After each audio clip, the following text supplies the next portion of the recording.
Semoga Allah berkahi, semoga Ustaz diberkahi Allah. Amin. Saya ada 2 soalan. Apa hukum bagi individu Islam bermain pelaburan forex? Bila jual beli apapun nama transaction ini ada mengandung 3, maka dia haram. Pertama, zulm, aniaya. 2, gharar, gambling, judi, ketidakpastian. 3, ghish, tipu. Coba tanya yang pakar forex, ada tak yang 3 ni? Atau salah satu daripada 3 ni? Zulm, aniaya, gharar, gambling, judi, ketidakpastian, dan ghish, tipu. Bila ada, jauhkan. Kita selalu minta barakah, salamatan fid din, wa afiatan fil jasad, wa ziyadatan fil ilm, wa barakatan fil rizq. Tak ada barakahnya. Sedang hidup ni kita minta barakah. Bagaimana cara menghilangkan rasa was-was dalam kita beribadah? Berilmu. Allahu Akbar. Sudah keluar angin apa tidak? Sudah keluar apa tidak? Maka berilmu. Orang berilmu dia tak ragu. Kerana dalam hadis dikatakan, jangan engkau batalkan sembahyangmu hatta tasma'a sautan, sampai engkau dengar suara, au tajidarihan, atau kau cium bau. Selama tak ada suara, tak tercium bau, tak batal.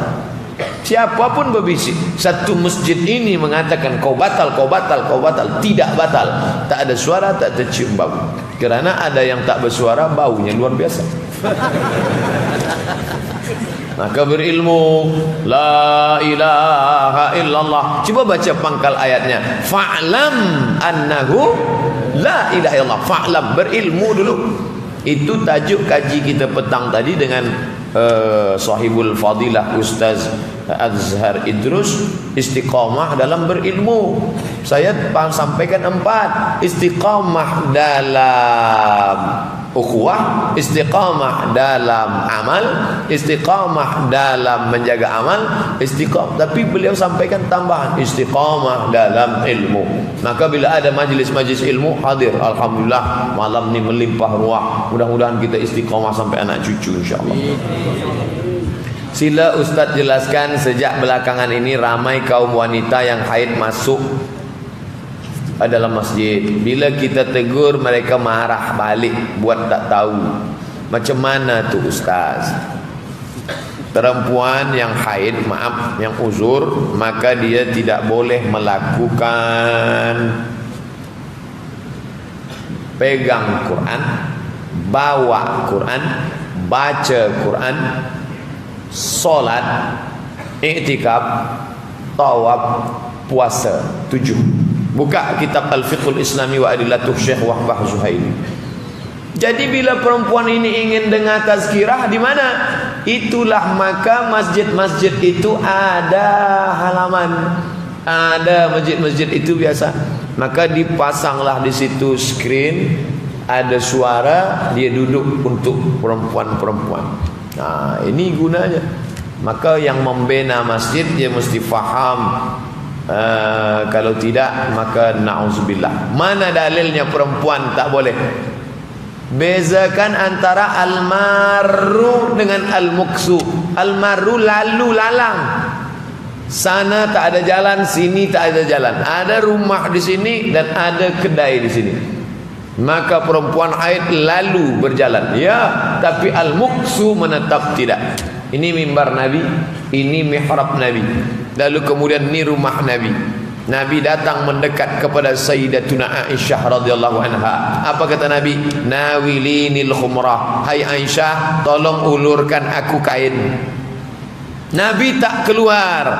Mengapa Nabi tak keluar? Dia khawatir iktikafnya batal kerana ia sedang iktikaf. Aisyah tidak masuk ke dalam. Mengapa Aisyah tidak mau masuk ke dalam? Dia sedang haid.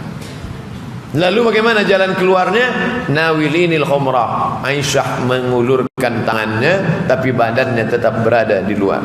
Itu jendela, pintu, tingkap, maka tangannya masuk ke dalam. Aisyah pun takut memasukkan tangannya ke dalam. Apa kata Nabi? Tanganmu tidak haid. Aisyah saja takut. Nah, ini dalil ulama. Nak tanya, apa hukum kita bagi mayat orang kafir Apa hukum kita bagi mayat orang kafir kepada anjing? Hah? Mayat orang kafir kita bagi kepada anjing? Bagaimanapun juga dia manusia, maka orang kafir itu terbagi dua. Ada namanya kafir harbi, kafir perang. Ada namanya kafir zimmi. Kafir zimmi dia bayar jizyah, dia bayar dharibah untuk keamanan dia berada bersama kita. Man adza zimmiyan faqad adzani. Siapa yang menyakiti kafir zimmi sama dengan menyakiti aku, kata Nabi. Oleh sebab itu kafir harbi perang. Bila orang itu disebut kafir harbi, dua. La yanhaakumullahu 'anil ladzina lam yuqatilukum fid din wa lam yukhrijukum min diyarikum. Bila mereka mengusir kamu dari kampung halaman kamu, mereka membunuh kamu, maka dia kafir harbi. Bosnia, Slobodan Milosevic, itu kafir harbi itu, sebab dia mengusir orang Bosnia dari Serbia dan dia membunuh orang Islam. Israel, itu kafir harbi, perang.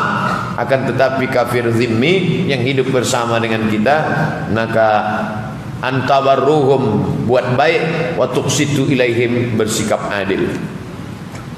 Apa hukum kita duduk satu rumah dengan orang fasik? Siapa itu orang fasik? Orang yang dengan sadar melakukan perbuatan dosa. Dia tahu itu dosa, tapi dia terus buat. Itu fasik. Yudhillu bihi katsira, banyak yang disesatkan Allah. Wa yahdi bihi katsira, banyak yang diberi hidayah oleh Allah. Siapa yang disesatkan Allah? Wa ma yudhillu bihi illal fasiqin, yang disesatkan Allah orang yang fasik. Jangan dekat-dekat orang fasik, nanti kita ikut pun tersesat. Orang fasik ni mungkar. Orang mungkar itu mesti kita tegah. Man ra'a minkum mungkaran, sesiapa di antara kamu yang melihat kemungkaran, falyughayyirhu biyadihi, robah dengan tangan. Fa illam yastati, kalau tak mampu, fa bilisani, dengan lidah. Fa illam yastati, kalau tidak mampu, fa biqalbi, dengan hati. Wa dzalika adhiful iman, itulah selemah-lemah iman.